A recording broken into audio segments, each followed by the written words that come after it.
Get your films on with the Blurs. Once an idea has taken hold of the brain, it's almost impossible to eradicate. Unpacking movies has never been more spot on, woke, fire, and just plain lit. They are lit all the time. So if you're unsure whether or not to plop down some cash for a film, check out the Blurs. When a man with a 45 meets a man with a rifle, the man with a pistol is a dead man. Brondo's got what plants crave. It's got electrolyte. You really only need to hang mean bastards. But mean bastards, you need to hang. Don't say you weren't warned. Here's Brandon and Jeff. All right, so let's start with movies. Recently, they've started putting John Woo films in theaters for one night, for like 2 or 3 nights only. So last month, I saw Hard Boiled for the first time on the big screen. Did you go see The Killer? What? Yeah, The Killer. Actually, it's my birthday week next month. It's like literally playing on the 11th, so that's going to be my little treat to myself. But this month, it was A Better Tomorrow, which is which I just saw for the first time a few months ago. Yeah, this is the first time I ever saw A Better Tomorrow, and you know, John Woo is known for action, right? Like the two guns, the pigeons, the doves, and shit like that. It's the slow-mo. Right, the slow-mo. But that's more of his American stuff or his later stuff, like The Killer. Because that's in The Killer, that's in Hard Boiled. Right, exactly. But A Better Tomorrow and A Better... Still has slow motion, though. Right, it does. But this is more of a drama, right? It's a hard-ass movie, though. No, it is a hard-ass movie, but a lot of his stuff was just, his earlier stuff, he really tried to tell an actual story, right? You see why I haven't seen the sequels? Because I watched this first one. I'm like, why the fuck would I watch the sequels? The sequel is actually better. I'm going to talk about that too. Get the fuck out of here. Like, I honestly, it is so ridiculous. They pulled the twin. Nah, because they pulled the twin shit. I was just like, get the fuck out of here. It is so ridiculous. So the first one is almost gay, right? Like, the two main characters, I don't know if they're supposed to be best friends, but honestly, I think they might have been in a relationship, right? All 3 friends. What? They're 3 friends. No, the 2 friends and the brother. But they all hang out together. Right. But like, the other dude and Chow Yun-fat, they get real close. And so the homosexual overtones, I don't know if they were intentional, but they are apparent. This is a very, so I'm going to say interesting film, right? Because I know it was supposed to be a serious sort of crime movie, but it comes off some of the shit as comedic. Like when the father's getting beat up in the apartment. Look, that's your opinion. I ain't saying shit. That's your opinion. Yeah, no, it's my opinion. It's so melodramatic that it runs the line of almost being parody, but somehow it works. I don't know, man. That shit has one of the coolest shits I've ever seen, where my man Chow Yun-fat is playing. He's so good that he's playing being nonchalant and being a pimp and just planting guns everywhere. Yeah, like fucking G. That shit was hard. I'm not taking anything away. So when the shootout happens, my man has all those guns planted. Just right in the plants, right? And I was just pulling guns. He was like Esai Morales in Dead Reckoning Part 1, just pulling out the knives. So I was like, well, at least here, it makes sense, because that nigga planted all those guns so he could have them. Fucking, that nigga just pulling knives out of everywhere. And, after the movie, they had like a little interview with John Woo. And the thing is that he kept on expanding Crippled Mark's character throughout the whole entire movie, right? Because he was actually supposed to. Chow Yun-fat was that good, baby. Yeah, there's so much Chow Yun-fat in this movie. It's just because he was so good in this role. Because he was unknown. He was unknown at the time. So Well, no, he wasn't unknown. He was just in a lull, right? There was this whole entire thing. John Woo and Chow Yun-fat, they bonded over the fact that their careers were a nosedive for 3 years, right? And so that's why they put their foots in this movie so much, right? And that's where their bromance came from.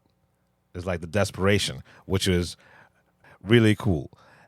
But you see the DNA of everything that at least American audiences know of John Woo in A Better Tomorrow, right? speaking of, have you played Stranglehold? I want to play Stranglehold because I'm going to talk about it I'm after gonna this. try and find a copy and play it, man. My boy Post has it. My boy Yeah. Post has a copy of that. So after A Better Tomorrow, like now, I'm on this kick. So I go over to Post's house and we watch A Better Tomorrow 2, which pulls the twin shit, which is Yeah, I'm out. but it's just so fucking wild. It's so weird. I have to appreciate it on its own merits, right? It is still super melodramatic, super blah blah blah blah blah. But that I love this movie just for there is a single frame from the third act where our three heroes are sitting on a couch after their gun battle, all wearing fucking tuxedos, but all fucked up, fucking blood everywhere, holding automatic weapons, and it is the coldest shit I've ever seen in my whole entire life. Like, the fact that more motherfuckers don't have wedding pictures, groomsmen pictures like this is fucking surprising. But yeah. Did you end up watching 3? No, I haven't watched 3 yet.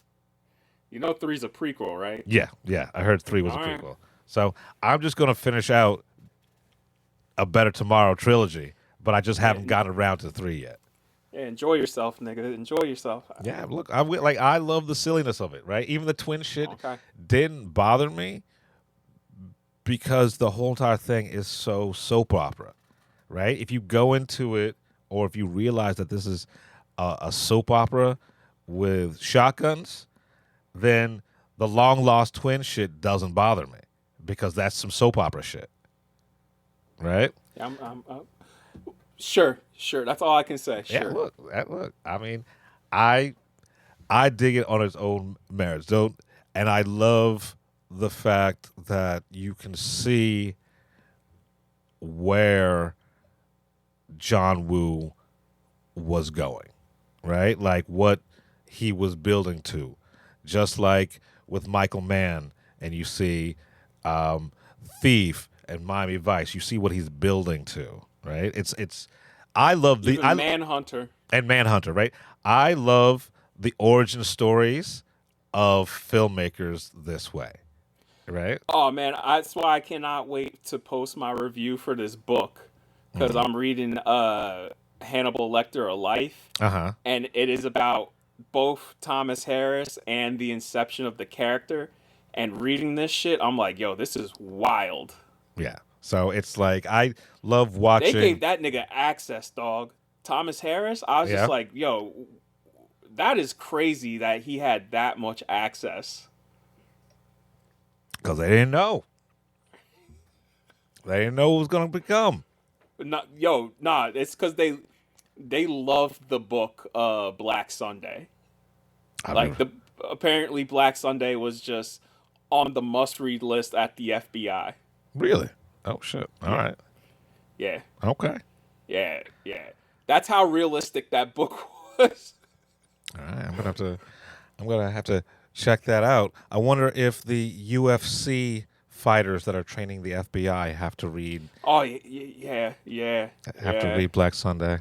Yeah, Jesus fucking Christ. This is the world we're living in. So yeah, A Better Tomorrow parts 1 and 2. by the way. Yeah. Real quick. In the book, I got to the Silence of the Lambs part, and how he's writing that, and I was just like, damn, ain't shit changed, huh? Ain't shit changed. Because Clarice is the main character in that, right? Yeah. So I'm just gonna say this: Thomas Harris is a thorough, well-researched person. Right. And I was like reading the research he's doing. I'm just like, damn, that must have been even dehumanizing for him. Just being like, can't y'all give these bitches a break? No, we can't. Men can't. The society can't because we're afraid of them. All right. So Better Tomorrow, 1 and 2. Melodramatic, fucking shotgun soap operas. Moving on from that, there's a new movie on Shudder, so take what you will. It's a zombie film called This Is Not a Test. It is about, for some reason, it takes place in 98, but whatever. It's about 6 high school students who, during the zombie apocalypse or a zombie outbreak, holed up in their local high school and barricade themselves in there. So it's kind of like The Breakfast Club with zombies, but horrible, right? This is the most boring zombie film ever. I am a sucker for a zombie film or a vampire film, but the thing is, you got to try something different, right? You got to have a hook that makes it interesting, right? The fact that this is a zombie film where the zombies are outside the building for most of it, and it's just the interpersonal relationships of these kids.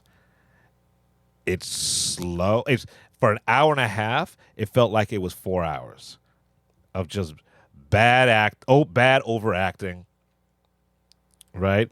Teenage melodrama bullshit.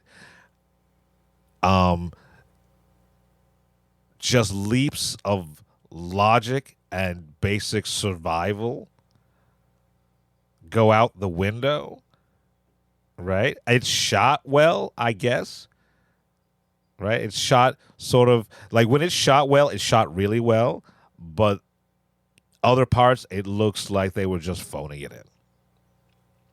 And in horror movies, we know that there's going to be a death toll, right? But I'm watching this to watch people die so I don't have to watch their bad acting anymore. That's how boring and just uninspired this fucking movie is. It's not even good. I will say the practical effects, the zombie effects are good, but because it's such an intimate zombie film, there's far and few between when it comes to the actual seeing of the zombies. So this is not a test. Apparently, it's based on a book that I will also not read, because if this is the movie that they made from this book, the book must be agonizingly slow. Moving on from that, I watched this right after I watched This Is Not a Test, and it changed my whole entire day, right? Because I was like, fuck it, I'm not watching any more movies today. But this just happened to, in my Plex queue, this happened to pop up. It's like, all right, let me give it a try. Cold Storage, starring Liam Neeson and Steve from fucking Stranger Things. Oh, fuck. I think I did see this. Right? And written by David Koepp. Koepp. Yeah, David Koepp, based on his book. I definitely saw this. It's fun. Yeah. It's fun. It's fine. It's fun. It felt like if this movie came out late 90s, early 2000s, then in theaters, it would have been a hit. Right? It is. I don't like Breakdown. Breakdown was cool. Right. It is a fun little monster movie, right? With Right. self-contained.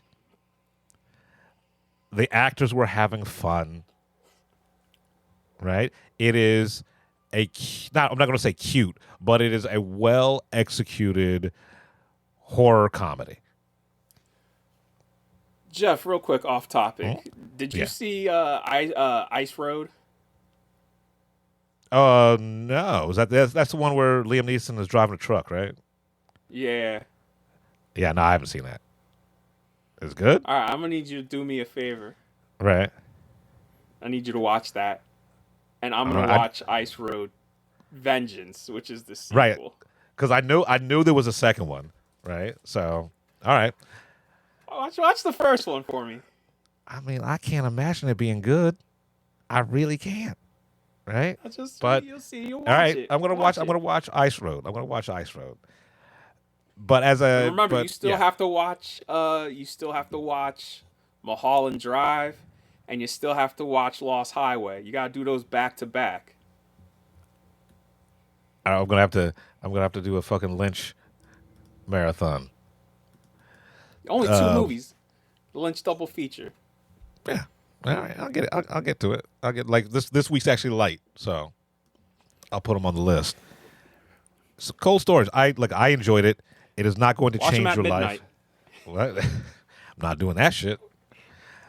Not gonna do that to myself. I know what you said about that shit. I don't need those nightmares. It's Cold Storage. It's on demand out there. It's fun. That's all I get. In that same vein, I finally saw Good Luck, Have Fun, Don't Die. Yeah, nigga, right? Yeah, I love this movie. Yo, it is that's- so fucking weird, right? And so I watched need this right Gore after. to make more movies. Yeah, and more movies like this, right? Like mid-budget, fun. Yeah, yeah. A little too long so- though, right? Like, don't What? you agree with me? Like, don't you agree with me that once they got to the house, like, we should have wrapped it up a little quicker? Like, they Oh, were yeah, right there 100%. across the street. What, Like, the fact that there's still like 30 minutes once they get to the house, I'm like, yo, all you guys gotta do is cross the street, get into the basement, and it's done. you could have cut a good 15 minutes out of this film. It didn't feel super long. It wasn't agonizingly long, but that third act, it was stretching. Yes. It really was stretching. But You see what I mean about the school shooter shit, though?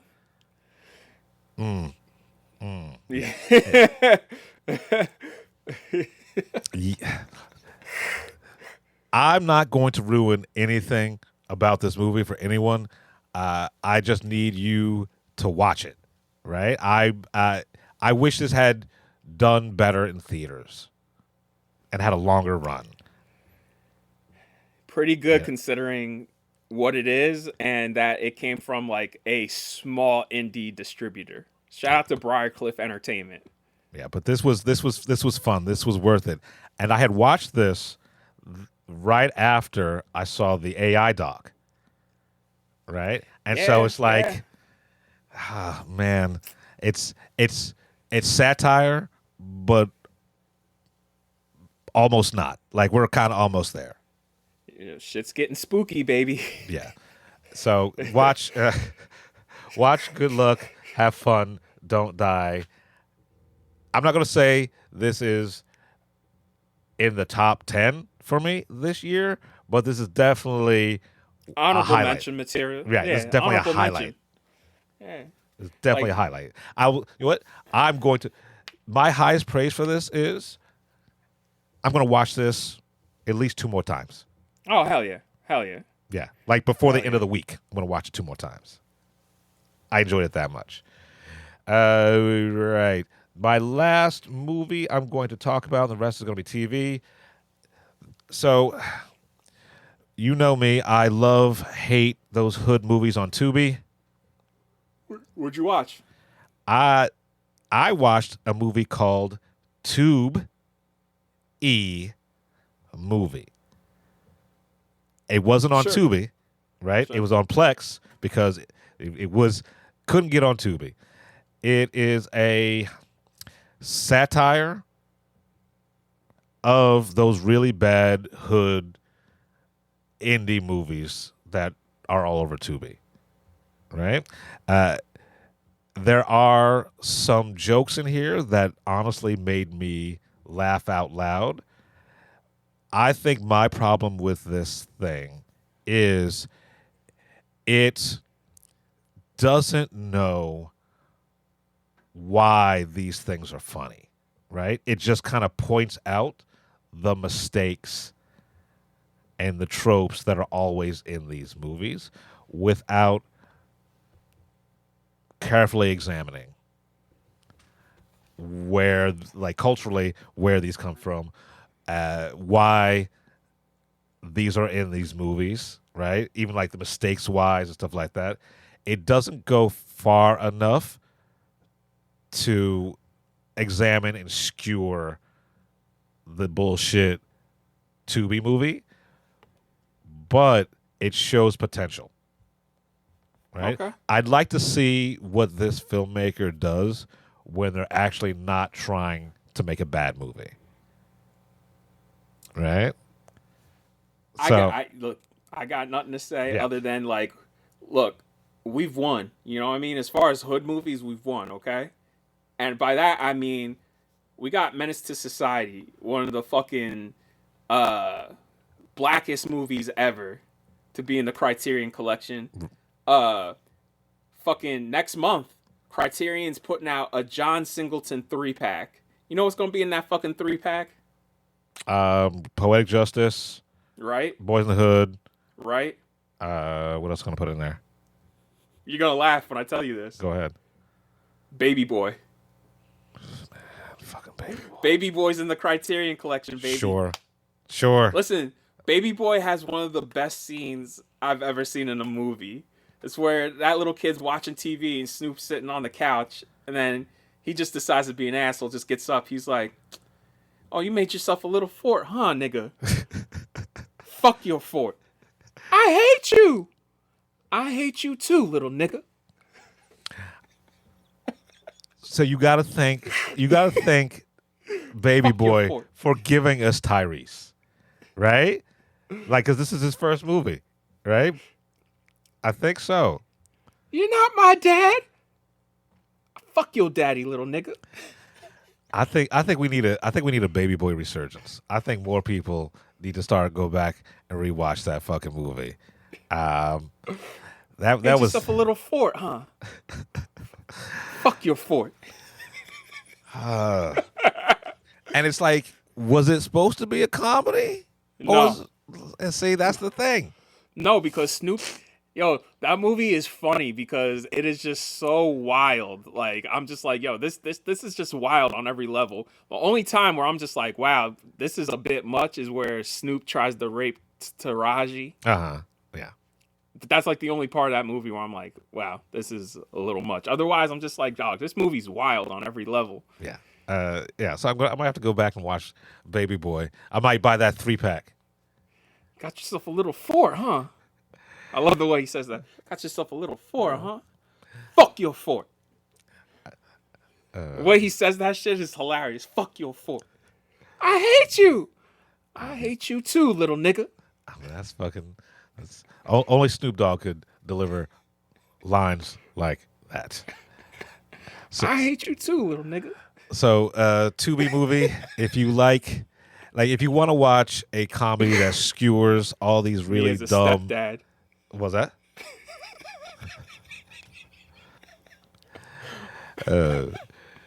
Shit. So yeah, Tubi movie. You can't actually watch it on Tubi. You got to watch it on Plex, but Plex is free. And I kind of lied. I've got 2 more movies. The Bluff, which is on Amazon. It sounds familiar. It's the Caribbean pirate movie starring Carl Urban. Okay, I have to Google this. All right, hold on. Go ahead. It's fine. It's fine. So the story is, Carl Urban is the most feared pirate on the seas. Oh, this shit. Yeah. It's honestly, it's a fine action film, right? It's fine. It's fine. Like the Every time I see this dude's name, I crack up. Frank E. Flowers. Yeah. Frankie Flowers. Fucking sounds like one of the characters they cut out of fucking Goodfellas. Hey, it's Frankie Flowers over here. But it's Or actually it sounds like that, or it sounds like a dude on the street in Trenton who just selling you the middest weed possible. yo, hit up my nigga Frankie Flowers. I mean, if I was, And it's not even his name; it is literally the first initial of his middle name. So Yeah. it's Frank E. Flowers. yeah, that's real fucking cute. I forgot that this motherfucker is Frankie Flowers. Oh, another Frankie Flowers classic, man. It's a fine, mid-budget, direct to streaming action film, right? I like that it's female led. That the main character is this badass ex-pirate who's trying to build a family and shit like that. It is one of those movies that you can just put on. That's all I can say. You can put on and watch it in the background, and then you turn around every once in a while, you see some ill ass action shit. But it's not going to change the game. But I didn't regret watching it. But I watched it 2 days ago, and I'm quickly forgetting what it was about. And the last movie we're going to talk about is the new Louis Theroux documentary, Inside the Manosphere, on Netflix. Oh yeah, I saw that on Netflix. I saw clips of it, and I'm just like, nope. Yeah, because I love Louis Theroux as a documentarian, especially when he comes to America. Yeah, because we're a farce. Yeah. So you have just to watch this film to believe it. All I'm going to say is these motherfuckers need hugs, right? They needed a male figure, father or not, right? They needed a positive male figure in their lives to show them how not to be assholes. I like how one of the dude's names in this Manosphere's fit. He's like a alt-right Nazi, and yet he's dark-skinned, and the nigga's name is Sneeko. I'm like, what grown-ass man calls himself Sneeko? Like, all of the people that appear in this are the male equivalent of the pick-me bitches. Right? Just look at me. I have value. I will say whatever it takes to make money or be popular. I mean, that is almost every MAGA person. Yeah, and like it's like I'm not going to say watch this, but I will say that if you do watch it, you'll understand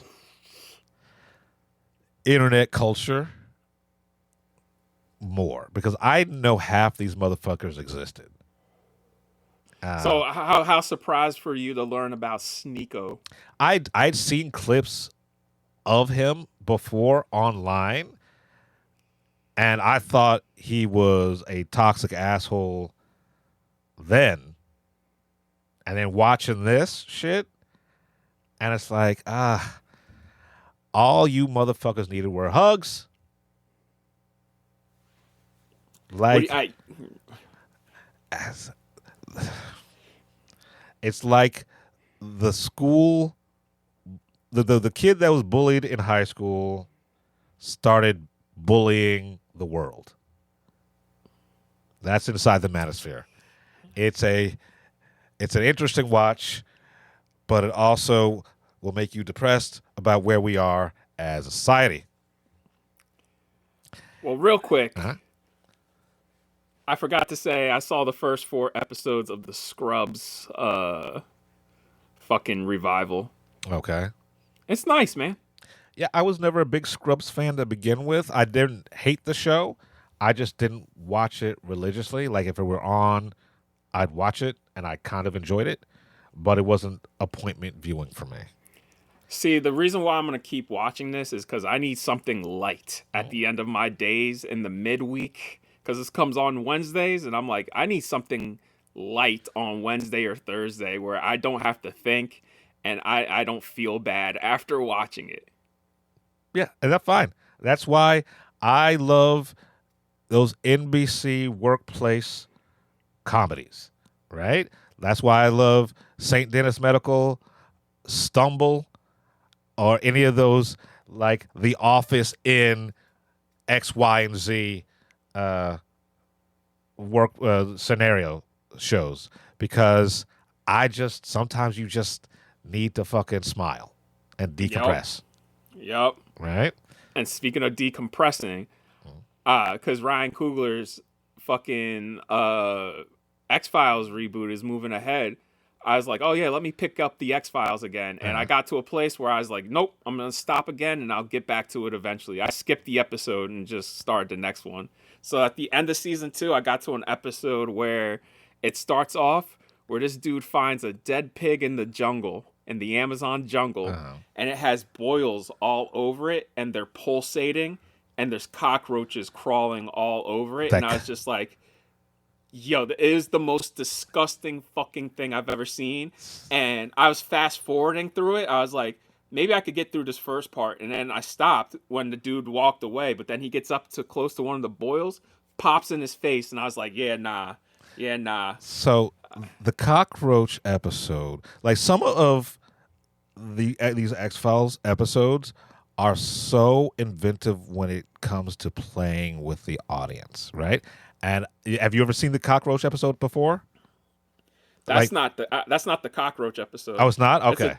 That is an episode about a pandemic. Okay, gotcha. Because that guy gets taken to some Venezuelan prison and it spreads.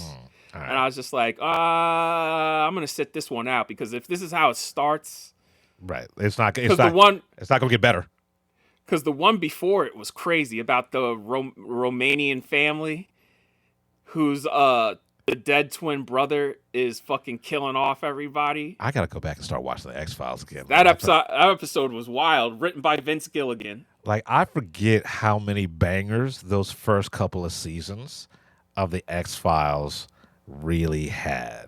Yo, there's a dude whose shadow's a serial killer. Yeah, man. Like, I gotta, like, it used to be appointment viewing. Like, that was your Sunday night. You would watch the X-Files. I just want to say, like, yo, Ryan Coogler, like, you got some work ahead of you. Also, now that it's announced that show is going forward, yesterday at 2 p.m., Sarah Michelle Gellar uploaded to Instagram, tearful, Hulu passed on the Buffy reboot. Oh. I was like, damn, Chloe just can't catch a break in the nerdverse, huh? And I feel bad because she loves this nerd shit. Like, we all know Chloe Zhao from her serious movies. Right. But she says, she's like, yo, I want to make more nerd shit. And man. To have her Buffy reboot, I was like, damn, y'all couldn't even give it a fucking chance, man. Did they? I mean, they have the pilot, right? Yeah. Yep. Yeah, the pilot was apparently too Chloe Zhao for the property. I'm like, can we at least see it to give it a fucking chance? I mean, too Chloe. Like, if Sarah Michelle Gellar, the principal character, right, it was in love with what they did. She didn't want to do this shit. Right. Right. It had, like, so how Chloe approached it had to be so next fucking level that Sarah was like, yeah, okay, I'm in 100%. Oh, that's that. And it's not even like I can say, shop it to Netflix. Because I know Disney's like, wait, who's the parent company? It was a Fox property, and right. Fox is owned by Disney. Right, yeah. So, like I was about to say Disney. Like, Disney's not going to let that go.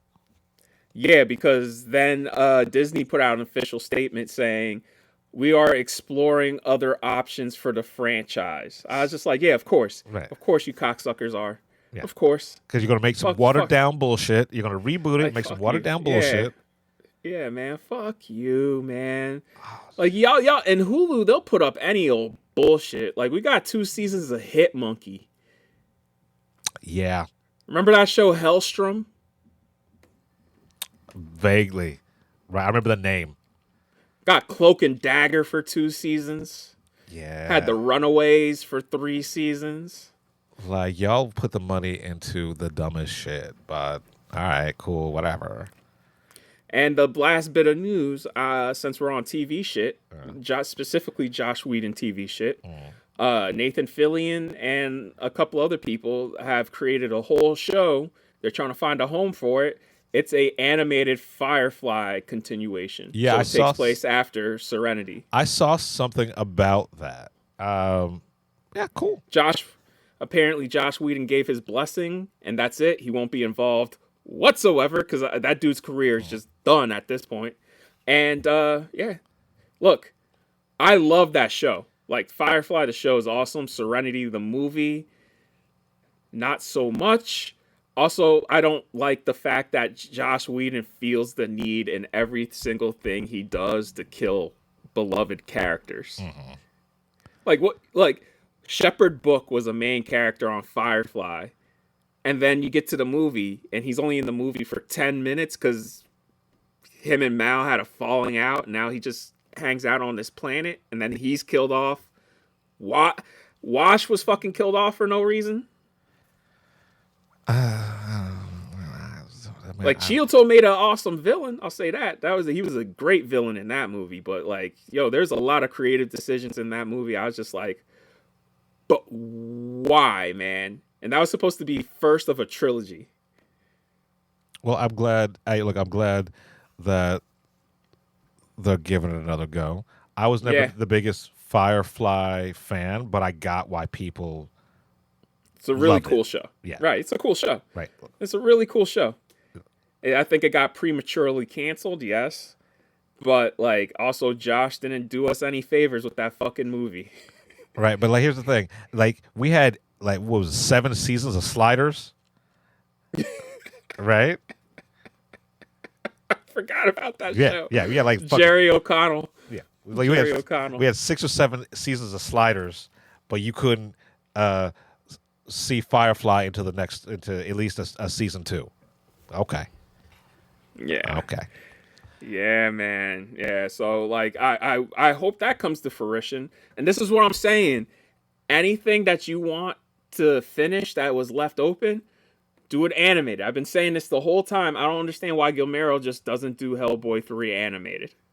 Yeah, I mean, I don't know if it's just as cost effective, right? Like, it's all you have to do is get everybody on board, right? But once you have everybody on board, yes, it will take longer to make the thing, but because it's animated, I think they'll give you a wider berth to do the things that you wanted to do because they're not looking. Right? They're not looking. A studio exec isn't looking at dailies for animation, right? So you can kind of just slip it in. It's like, hey, look, it's here now. Let's go. And nobody takes animation seriously. I think that's the other problem. It's just like they look at it as a child's medium, which is a shame. I saw that somebody said that, because they do those anonymous Oscar ballots. Right. One of the anonymous Oscar ballots said that about the animated films. Yeah, no, it's like it's not for it. Anything can be for anybody if you do it the right way. So animation can be for just as much for adults as it is for children. It's what the material is. I guess by that logic, Fritz the Cat's for children. Right. A lot of the crazy Japanese animes for children. Yeah. I guess fucking what's it called for children too? Fucking Heavy Metal. Yeah, I was about to say, have a minute. But yeah, start taking animation seriously, y'all. Yeah. Speaking of animation, I'm going to talk about this show that's on Netflix called Strip Law. I guess it's fine. It's funny. It's about a lawyer on the Vegas Sunset Strip. It's about anime show about lawyers and all the weird shit they have to defend in Vegas. When it comes to these adult animation projects on Amazon, very rarely are they good. This is absolutely serviceable. Right? Like, it's not the worst one I've seen. It's definitely not next level, revelatory. Put it this way. I have watched the show. I've had the show on 3 times because I keep falling asleep. And I don't feel like going back to the older episodes, like the episodes I miss. So I just keep it going, right? So I'll fall asleep for 2 episodes, wake up. Yeah, it'll just keep going, and then I'll start from the beginning. It is the consummate let it play in the background show. It's absolutely just fine. Moving on from that, on TV, we have Sunny Nights, which is a crime comedy show starring Will Forte. And it's another one of those ones where it's like Breaking Bad, but in this industry, right? So it's about 2 siblings, Will Forte and his sister, who go to Australia to try to start a spray suntan business. And they get involved with all sorts of low-life criminals, and it spirals out of control. I enjoyed this enough, right? It's sort of like Average Joe. Remember, so Average Joe was another one where a plumber gets involved with a whole bunch of criminals, and it spirals out of control. It's absolutely fine, right? I enjoyed it enough. If there's a second season, I'll watch it. But if this is the last we ever see of it, I'm also fine with that, right? So if you love those crime shows that have to do with like the spiraling events of the everyman who just happens to fall in with the wrong crowd, that should be a subgenre. This is it. And yeah, that's it for what I've been watching. That's what I can talk about right now. All right, well, let's close it out with the Oscars. I missed the opening monologue. So how was it? I didn't watch it either. Like, I just kind of just jump in and out. Okay. All right. I'm gonna catch it on Instagram today. Right?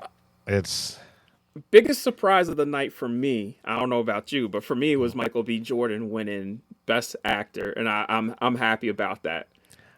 That was the one where I am surprised that every other person is surprised. Right? Like, I knew Michael B. Jordan was gonna grab it. Honestly, I kind of expected Sinners to sweep. I thought it was going to win Best Picture. Like, I thought they were going to give what was it? One Battle? Yeah. Right. Yeah. Best Director, Right. and then Picture. Like, I thought they were going to pull La La Land, where they're just like, 2 most important movies are getting the separate awards. Yeah, I mean, I was happy that One Battle won Best Picture. Because to me that was the best picture of the year. But I was rooting for Sinners, baby. But I was fully anticipating.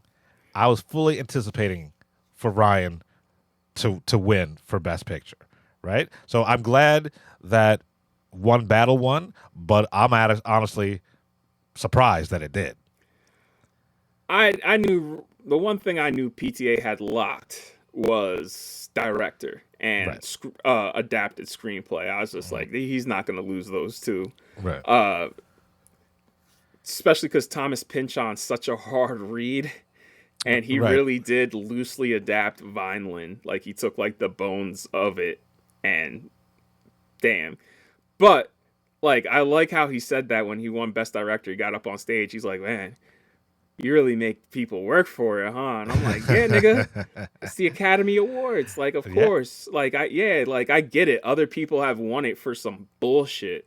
Right. But, But like, if you want to be undisputed, right? If Yeah. you want to be like no sort of contention, you Yeah. got to put the work in. But Best Actor, I'm surprised about just because I thought it was really going to be between Wagner,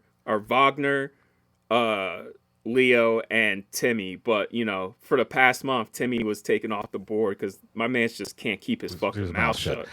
And honestly, I finally saw Marty Supreme. Yeah, he was fantastic in it, but Michael B. Jordan, right? He did fucking double duty, And play two different characters. right? In the same film, in the same scenes, right? And it was believable, right? It didn't like Alto Nights, right? That seemed like it was fucking De Niro playing against De Niro, right? Yo, and that's from a legendary director, too. Like Barry Levinson. Yeah, right. That felt like some Patty Duke shit. Yeah, Some, that like- was really bad. It's a Right? bad movie. But Sinners, right? Yeah. After the first 10 minutes, it's not Michael B. Jordan playing against Michael B. Jordan. It's Smoke and Stack, right? That is the best fucking actor. I gotta say, I loved his reaction, how surprised even he was, and everybody was happy for him. Like, not a single person was angry for him. Fuck Sean Penn, man. Like, I was rooting for Benicio or Stellan because Stellan has not won an Oscar. I'm like, yo, does Sean Penn really need another Oscar? Also, I love what Kieran Culkin said. He's like, Sean Penn could not or didn't want to be here tonight, so I accepted on his behalf. I was like, yo. I mean, look, I think Delroy was robbed. I forgot. So, yeah, it should have been Delroy, then it should have been Stellan. Yeah. Because, you know, Benicio's already won. And if we're going to Right, give right. it to a performance, a supporting performance, at least from a male in that movie, it's Benicio, man. Right, and look, Stellan Skarsgård has been the best thing in most things for the last 25 years, right? Yeah. The fact that he's not Minus given- Dune. Right, okay. Because I forgot everybody's he great. was. Yeah, Yeah, he's the Baron, nigga. yeah. I forgot. Yeah. So if I really wanted Delroy to win, right? I think Because Delroy. he's overdue. It's not even overdue. He was the best in that category. Yeah, he Out of- was and, Delta Slim. right? Like he was the best in that category. I appreciate everybody else that got nominated, right? And if Delroy wasn't there, then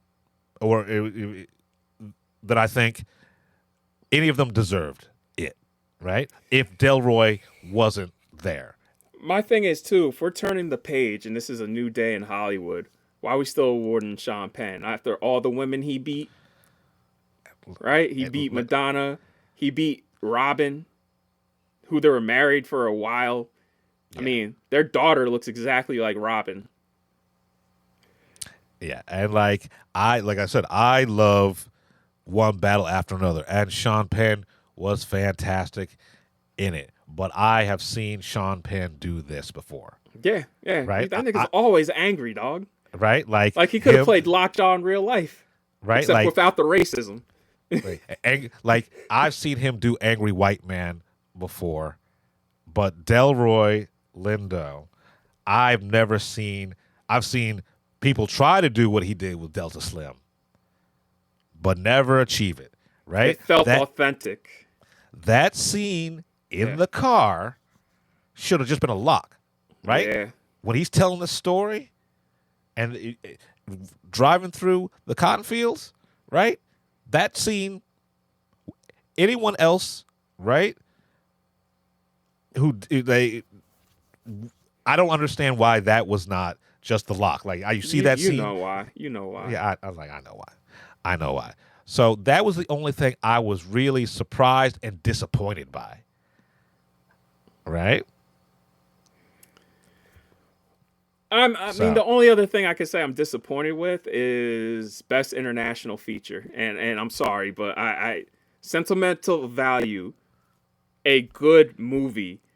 But my man's put out a masterpiece with The Worst Person in the World. Like, I feel like that movie's a masterpiece. So, like, when everybody was following it up, when they're following it up with Sentimental Value, I'm just like, this is good, but he also just recently did this. Yeah. It's a good movie, and I'm not saying it's a bad movie because it's not. It's fantastic. I'm probably gonna buy it. You know that. Like, come on. I mean, yeah. It's a good movie. And I'm not taking away from Sentimental Value, but I get what you're saying. Right? But when it comes to these foreign films, it seems like, honestly, the ones that win are the kind of it has to be designed to win, right? The only time they've gotten it right recently has been Parasite. Right. This seems like it was designed to win Oscars. Yeah. I'd honestly, I'd even take Seurat over that. Right. But Seurat, I think, is just too bleak for a lot of people. Like any foreign film that is even a little bit challenging. Oh, and that movie's challenging. They try to skip over, right? I thought maybe even The Secret Agent would have gotten it because Wagner was nominated, and it was nominated in a few categories. I was like, oh shit, this may win, man. And I'm not taking away from any, like you said, I'm not taking away from anything. But if of all the movies that were nominated for Best International, that was low list. Because just like Sentimental Value, The Secret Agent was nominated for Best Picture. Like we said, Wagner was nominated for Best Actor, and then Best Casting also, which I don't think Sentimental Value had. Shout out that it took this long for them to get Best Casting. Like, that is insane. Yeah, Sentimental Value wasn't even on there for best casting. I don't know. I don't understand how you get nominated for like Best International Feature and you don't automatically get nominated for Best Casting. Right. I don't like. Yeah. Because Best International Feature. Let's look at these again. Yeah, so Sentimental Value, like, they don't put it up once you won. Of course not. Anyways, but there's just so much more to y'all. I'm sorry. There's so much more. Yeah. But at least none of anything that was nominated or like any of these movies is a flat out, what the fuck were you thinking even nominating this shit? I mean, the only thing I can't really speak on is Best Live Action Short Film, Best Animated Short Film, or the docs. Either doc category. Because the doc category, Mr. Nobody Against Putin, I haven't seen it. Like, I saw the Alabama Solution, and I saw The Perfect Neighbor, and that was it. Like, I was slacking on documentaries. So I can't even speak on those. I can't speak on... The only... All right, so the only other thing that pisses me off is Best Original Song. Because why are we giving... Like, in 2 years, we're all going to be embarrassed giving this to K-pop Demon Hunters over one of these two songs from... over I Lied to You from Sinners. Like, I Lied to You was... Come on.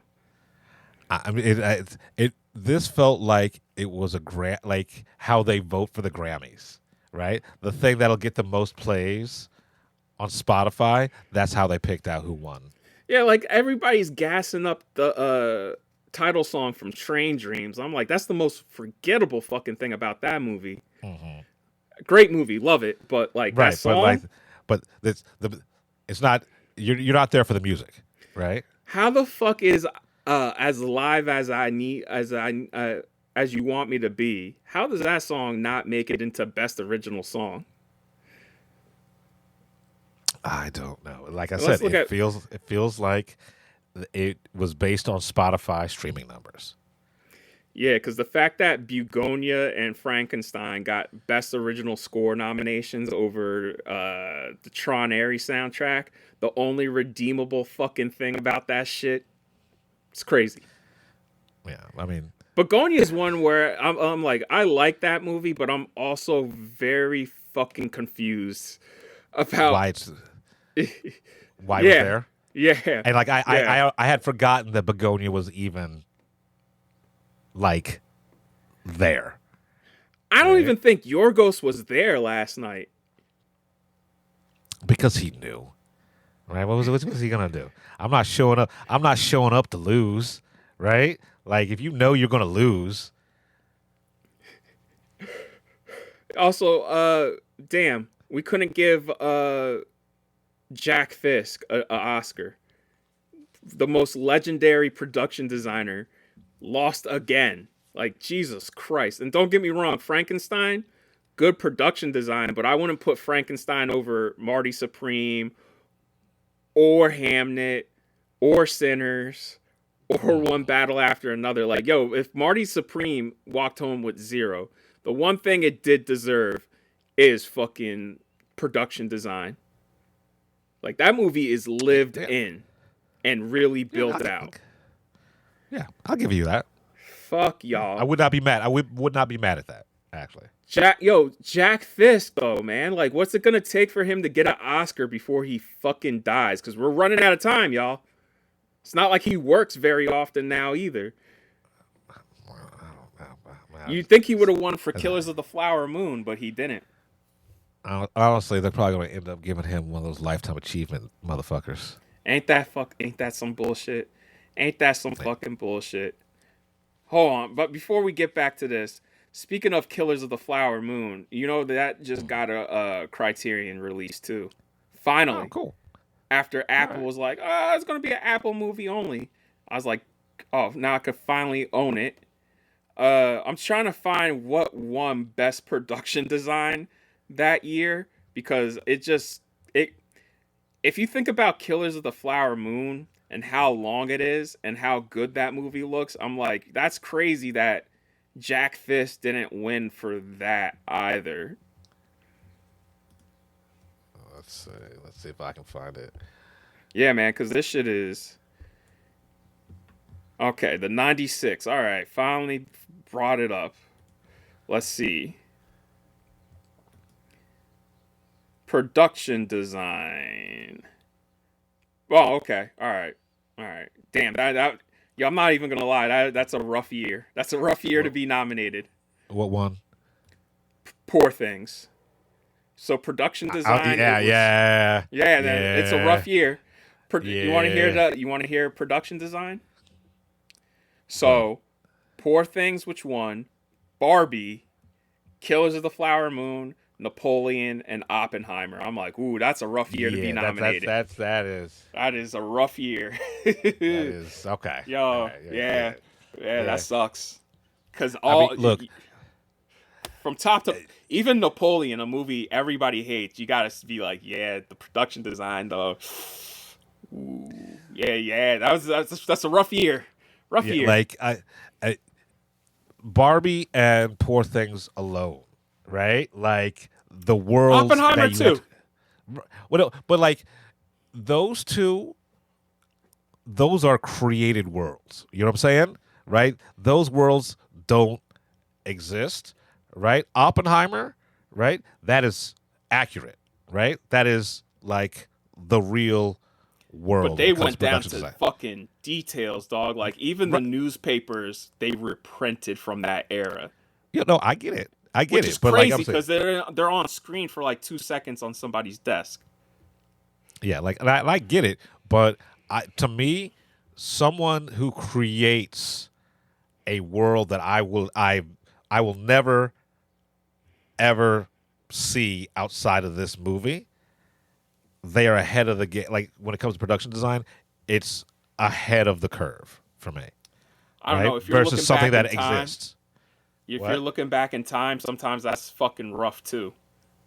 Like if you think No, about no, movies but I'm that, saying that like even you had- Once Upon a Time in Hollywood, I'm like that looks like rough because you had to reach back into 60s LA. Like even back, like come on man, Killers of the Flower Moon, that's like early 20th century shit. and I'm not taking anything away from that, but we have frames of reference for that, right? Barely. Like, I mean, barely, man. I'm sure that like there are books that we will never even have seen that are filled with historical references for this stuff, right? So for me, recreating that, yes, difficult, but it can be done because you have frames of reference. Poor Things, that is, taking like architecture, art, and stuff like that, and you are creating something that hasn't existed. All right, look, I'm gonna say agree to disagree because I ain't taking away anything from either one of those movies. Right. But I'm just No, saying, it was a rough year. yeah, It was a rough year. yeah. Compared to now, where I'm just like, you think about it and you're just like, Frankenstein, great fucking looking movie, and the sets and production design on that, I'm like, yeah, that looked like it was rough, but come on, man. Yeah, Come no, on, I get man. it. Like, we gotta give this dude something, bro. Like, come on. I mean, look, That was one of the hopefully- more than Frankenstein. I remember walking out of Frankenstein thinking, like, wow, that was really good movie. And my first thought was Jacob Elordi and Guillermo del Toro. When I walked out of Marty Supreme, besides Josh Savdi and Darius Conju and all the performances, the one thing I was like, yo, that movie cost so much money because of Jack Fisk's production design, because you can see it all up on the fucking screen. Right. Yeah. No, I get it. 100%. I get it. Like when people say that movie cost $80 million, I'm like, yeah, it looks like it cost $80 million. It had to cost $80 million. Yeah, Because like, come on. Yeah. Like it is. They painstakingly recreated 1930s New York on top of real New York now. Do you know how much that fucking costs? Yeah, I can only fucking imagine. And they made Like, it it's- gross too. They made it gross. So that's why I'm just like, yo, listen, we gotta do better by some of these legends. Like, I get why we're all like, damn, it should not have taken PTA that long. It should not have taken Martin Scorsese that long. But also, look what happened to Kubrick. Kubrick never won, and they ended up being like, well, here's a Lifetime Achievement Award. I'm like, it's not the same thing, motherfucker. Right. And like you give him a Lifetime Achievement Award after he's died. It like Yeah. yeah. Yeah, exactly. Like at least Samuel getting a Lifetime Achievement Award, right? At least he can enjoy it. Right? At least he can, Exactly. even though it was Exactly my point, man. Mm-hmm. So it's y'all suck, man. Look, one battle. Now that y'all won Best Picture, what's good with the Steelbook that I pre-ordered? I thought that was supposed to be already shipped. No, like apparently the new release date is September, and I'm like, nah, man, that's too late.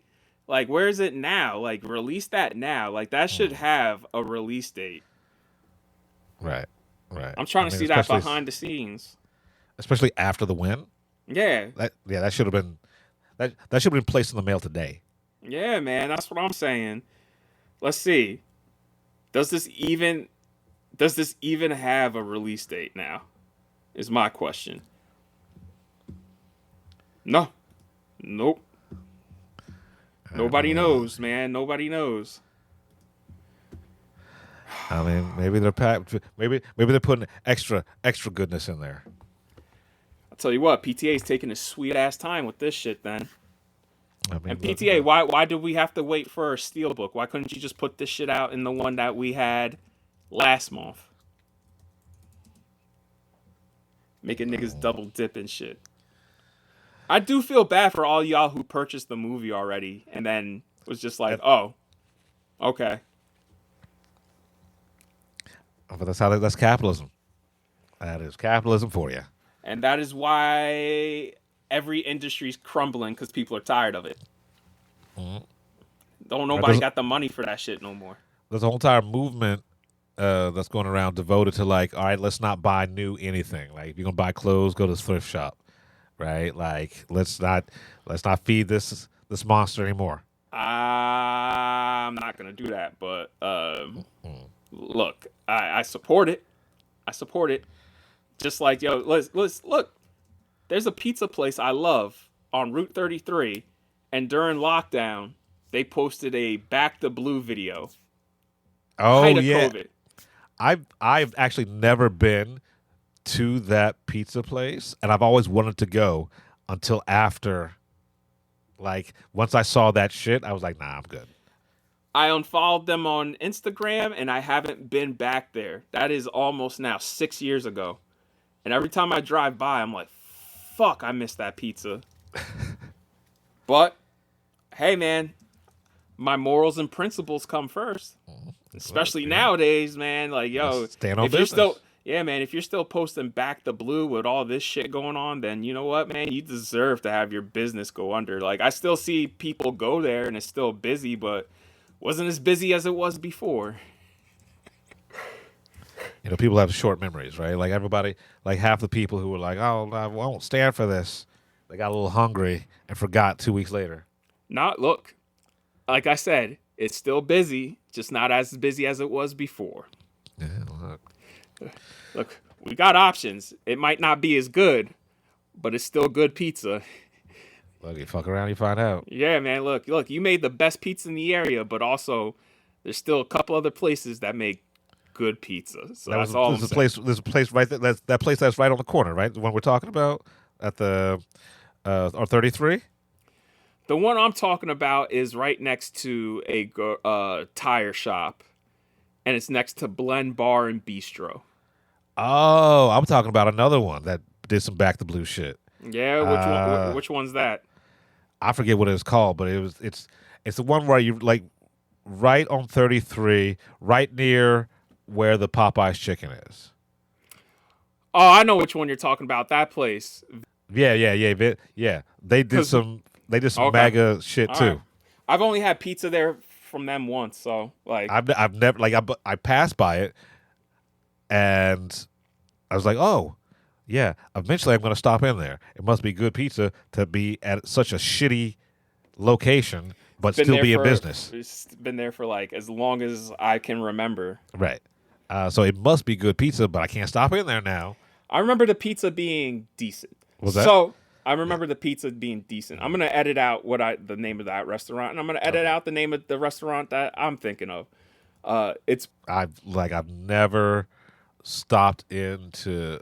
I like you. Actually, the only person I've ever heard of actually talk about their pizza being good. yeah. Well, So that's it. So Yeah? well, yeah, man. Any final thoughts on the Oscars? Because I got no final thoughts on that shit other than like, hey man, the telecast is what it was. I did not like Robert Downey Jr. showing up in green, because that bit that him and Chris Evans did, like that was terrible. Like no laughs. yeah, I mean, Did you see the Grogu bit? yeah, no, I saw it, like get away from him, you bitch. Yeah, like the. Yeah. Man, I'm like, yo, Disney, this is why y'all are losing the rights to the Oscars, because you crowbarred in this fucking Avengers shit, and you had to crowbar in this fucking Star Wars yeah. movie that we all... I don't know a single motherfucker who's just like, I'm excited to see this movie. Yeah, look, I am single looking motherfucker. I am looking forward to not having to think about the Mandalorian and Grogu. Right? I'm looking forward to like after it's out and we all see how much of a mistake it was, we can finally say, let's move on. Yo, man, because it's still 2 months away, and I'm just like, I am exhausted already. I don't know what to tell you. Yeah, like it's Man, two steps forward, 3 steps back. man, you could just feel the energy out the room once Robert and Chris started doing their bit and kept mentioning Avengers. You just hear the air suck out the room. You could just feel the loathing in the air every time they cut to Kate Hudson and Grogu. And I felt bad for Kate Hudson because she's really trying to sell it. And, like, I felt bad for Sigourney Weaver because I'm like, yo, this is elder abuse. Just have her, have her fucking give the award out instead of doing this fucking bit. Honestly, is Bruce Vilanch even still writing for the Oscars anymore? I don't know. Right? Because like, That's a name I wasn't. What? Bruce Vilanch. That wasn't a name I was expecting. Right? Oh, like, shit. bring him back. I know he's probably problematic somewhere, but bring him back because the Oscars has not been funny in like 10 years. I wasn't gonna expect to say this, but I wasn't expecting Jimmy Kimmel to be a highlight. Well, He came out and started fucking ripping on Trump, but I'm like, damn, like, shout out to Javier Bardem coming out, standing on business, immediately gets up to the fucking mic. First thing out of his mouth, free Palestine. I was like, my mans don't give a fuck. Look, what you gonna do? What you gonna do against this motherfucker? Right? I love him. Like, but I think that's all like Latinx people, right? Like when they stand on business, they stand on fucking business. I'm just surprised the Orange Goon and none of his minions have said anything yet, since this was very heavily against him. Everybody was taking pot shots the entire night. Man, it was probably on past his bedtime. And remember, he is too busy ruining the world. Jeff, he's literally begging other nations in the EU and the WHO to join, and everybody's saying no, and he's getting so mad. And I'm like, bro, there's nothing you can do. Right. There's literally nothing to do. And now they're making you look stupid because you're like, can you help us out in this illegal war? And they're like, yeah, no, fuck out of here. What are you gonna do? Go start another war against somebody who's not gonna join up with you? Like, we're all because we're at war with China. We're at war now with Iran. We're at war with Greenland. And if we move on Greenland, that means everybody in Europe's gonna come over and start bombing us. Look, we're at war with Canada and Mexico. We are surrounded. We are literally surrounded by our enemies because of one fucking idiot. Like, yo, to the north and to the south, and they both got bombs. look, I'm not even talking like they're not going to bomb us, right? But here's what's going to happen. Eventually, they're just going to call in their debts, right? Like the rest of the world is going to say, "Okay, motherfucker, remember that $5 billion that you owe me? Yoink! Let me get that back."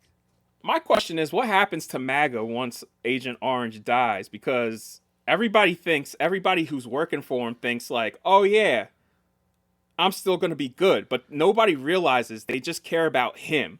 Like, Right. Nobody gives a fuck about J.D. Vance. Nobody gives a fuck about Erica Kirk. Nobody gives a fuck about any of them. So, like, when he's gone, like, when he croaks, what's going to happen to the rest of these motherfuckers? That's why they're hoping that they pull off this coup before he dies, because if he is dead before the takeover, oh, they're getting strung up in the streets. They are treasonous enemies of the state. So yeah, that's why they're trying to accelerate this whole entire coup thing. the Save Act, the Save America the Act. Save Act, right? If we make, like people say midterms. If we make it to the midterms, Yeah, if. right? It's getting scary out here. Let me and a lot of you say this. motherfuckers. Let me A lot of say you this motherfuckers too. ain't scared enough. Yeah, like I'm gonna say this. Let's say everything goes right in the midterms, and let's say we have another presidential election. This nigga loses. I hope y'all know he's on the first flight out. Like, we never gonna catch him. Like, he's gonna be on the first flight out to some So Saudi Arabia. Yes, to some extradition country. Like that. Either way, this nigga's gonna get away with it. Like, Yeah. Right. So it's just everybody around him who they didn't stop to think, oh, this dude has sold everybody out in a heartbeat. Why wouldn't he sell me out? I mean, look what he did to Christy Nome just last week. like fucking Kristi Noem, fucking Mike Pence, like all His whole first administration. Right. Nobody has come back from his first administration. nobody has come back, and he's actively tried to attack them in the public sphere, right? Like, if Kash Patel thinks he's safe when Daddy's out the room, right? Like, I can't wait for the newest version of I Was Just Following Orders, right? I can't wait for the 2026 version of I Was Just Following Orders.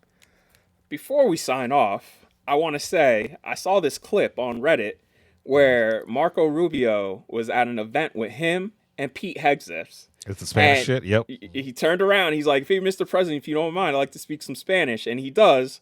And Trump gets up there. He's like, "Isn't that wonderful? Isn't that wonderful? Doesn't he sound better in Spanish than he does English? That is wonderful. That's wonderful." And then Pete Hegseth runs up to the mic. He's like, "Ha ha ha ha. That was cool. I only speak American." And I was just like, Jesus fuck, man. I was like, that dude's on your side. I was like, I hope that's a coming to God moment for you. It's where you not realize gonna be. that's what they really think of you, bro. That's what they really think of you. Like, I only speak American. Jesus Christ. the fact that this dude, Marco Rubio, is in this dude's administration, and didn't Trump in the first election call his wife ugly? Yeah. Was that him or the other? Oh no. That's traitor? that's fucking. Was that Cruz? Cruz, yeah. Right? But like, either way, right? Like, that's some house nigga shit. Yeah. Sorry. Oh yeah. Yeah. Like them two are Steven, dog. Like straight like- Steven. They're Steven. Your proximity to whiteness does not make you white. I'm going to say this to all brown people. Like, I know that you got confused for a little bit, but your proximity to it does not make you one of them, You're always gonna be a nigger. right? You're always going to be a nigger or whatever. Like, I'm not even going to say the Spanish word for it, for whatever derogatory term, but you're always going to be the worst thing that they call you. They just don't say it in front of your face. There's two things that have taught me not to trust even liberal white people. Go One, ahead. Watchmen, because I just recently rewatched that. Mm-hmm. I'm talking about the TV show. Yep, I know what you're talking about. I'm talking about you in the closet. That's the thing behind the thing. Two, Get Out, where it was literally white liberals taking over our bodies, and they were racist. Those were literal white liberals. Nick came up to him. If I could, I would have voted for Obama a third time. Right. Like, What do you unless say to some shit like that? What do you say some shit like that? it's not, you got a nod, smile because you're surrounded. But unless I see you on the front line, right? And I watched this post a couple of weeks ago, and this is how I measure allies, right? This is like, this white woman is like, unless you are willing to put your body on the line as a white person and use your whiteness to protect the people behind you, then you're just talking, right? Yeah. So unless you're willing to put your body on the line, you're just talking. Yeah. Put your money where your mouth is. All right. Well, in a couple of days, we'll hear back from us on Daredevil. See you then. We're the Film Blurs. I'm Brandon Norwood, and I'm the motherfucking protagonist. I'm the protagonist. I'm Jeff Stewart, a.k.a. He Who Remains. Don't come at us. It's just fucking movies. You've been listening to the Film Blurs podcast. Man, I just love what you guys do, man. I never miss an episode. It's the best. It's my favorite podcast. Follow Jeff on IG on MindFire XL and Brandon on Twitter at BJN Tweets.